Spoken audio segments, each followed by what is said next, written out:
Well, we figured it's election day, midterms. So I thought, let's take this serious. Let's do our voting.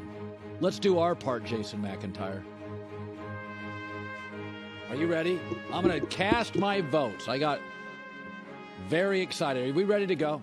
Let's rock and roll. Okay, you go first. You tell me what you want me to do. All right, who gets your vote for Offensive Rookie of the Year? And I should remind you, Breece Hall, the heavy favorite, was injured for the Jets, so he cannot really win the award. I'm going to vote for Kenneth Walker of the Seahawks.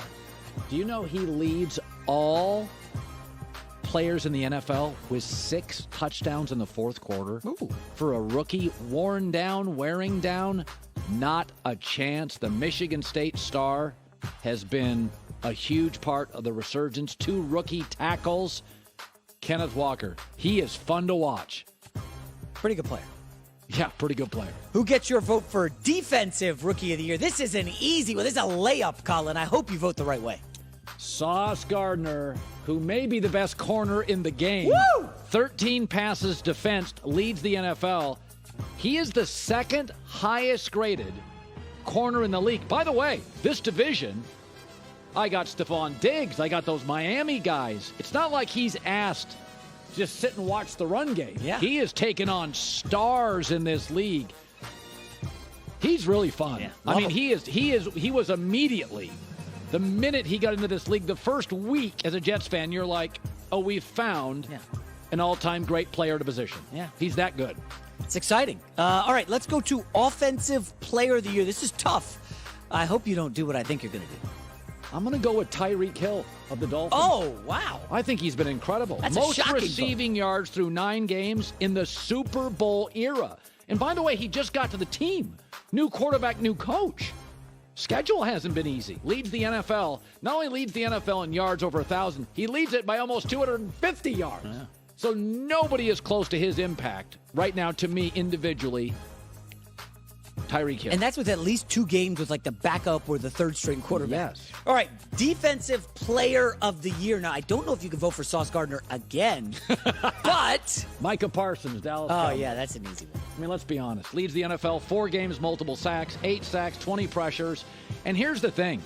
Even amongst top pass rush protectors, for his size, he overpowers guys that weigh 50, 60 pounds more than he does. He is your classic game wrecker. You can put him inside, outside, blitz, coverage. He is a complete, from day one in this league, like Sauce Gardner. Total difference maker. It's like Lawrence Taylor out there. Yeah. Your vote for Coach of the Year. It came down to Brian Daboll and Pete Carroll, and I'm going to give it to the 70-year-old Pete Carroll because I do believe they only returned 11 of 22 starters. This is a brand new team with a quarterback who is viewed as a bust. It's also a tough division. Do you know Geno Smith? This is insane. Geno Smith's completion percentage is over 73%. By far and away the best in the league. You got to admit. Now, Pete may not be an offensive coordinator, but I mean, he returned only half his starters, 11 of 22. 2 rookies at tackles. Rookies it's everywhere. been impressive. Corners, Very. pass rushers. Enough Seahawks love for the show. Who gets your vote for MVP? I wonder if that Josh Allen injury and the struggles of the last week and a half matter. Most valuable player to me, I'm going to be honest with you, because the record. He's so valuable they haven't lost Jalen Hurts. We have to be honest. 11-0 in his last 11 starts, 68% completion percentage, passer rating almost 108. I think even more than Josh Allen. I think he's the soul of the team. Not just like Josh Allen's the most valuable player on that team. I think this team is overlooked, and I think he embodies that. Nick Sirianni's overlooked, Jalen Hurts is overlooked, and I think the players feed off that. In Buffalo, they rely on Josh Allen. In Philly, they feed off Jalen Hurts, and that to me is true value. He's also got a very smooth, gritty, that touchdown dance. I like it. Jalen Hurts, good stuff. All right, comeback player of the year, Colin. This is the easy one. Geno Smith. Oh, geez, how many awards is this guy going to win? Well, I mean, you got to admit, I'm it's he leads the NFL. You know, he has the highest passer rating ever in Seahawks history at 106. Dave Craig. No, Geno Smith. And I will say this. He's always been big and can move.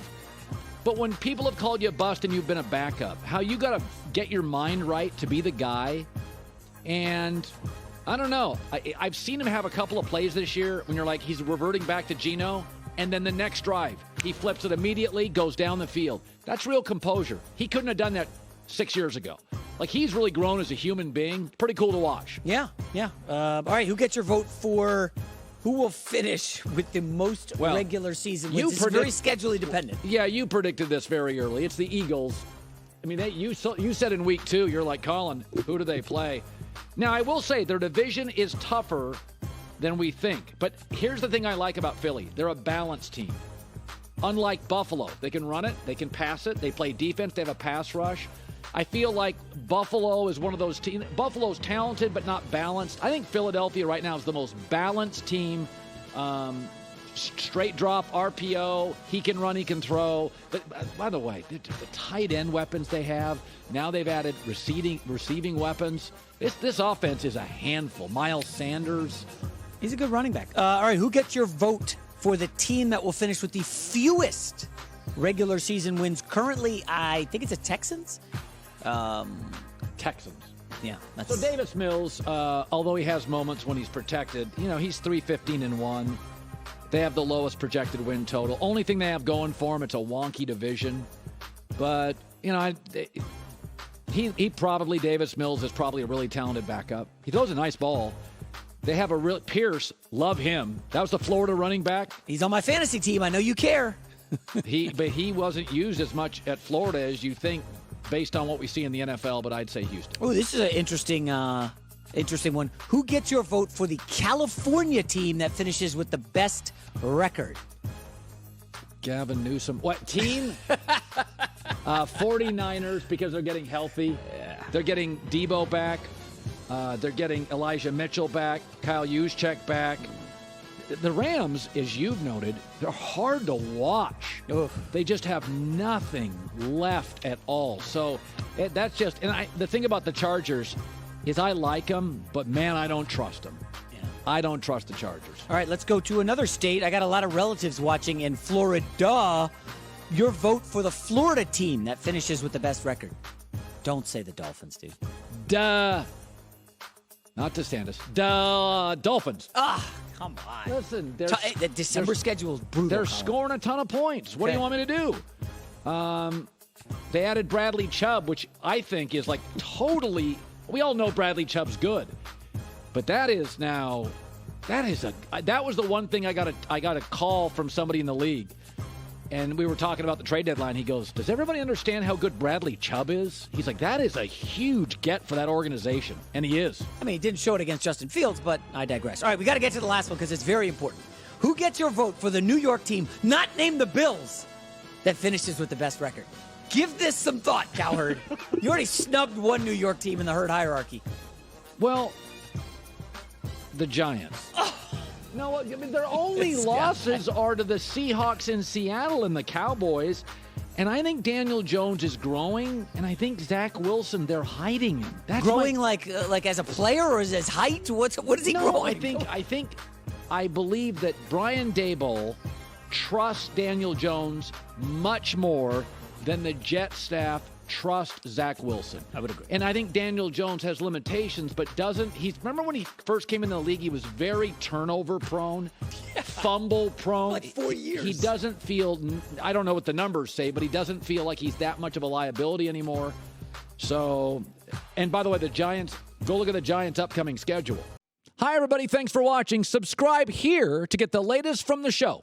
Also, be sure to check out more of the best clips from The Herd or go watch a few segments from other shows on FS1.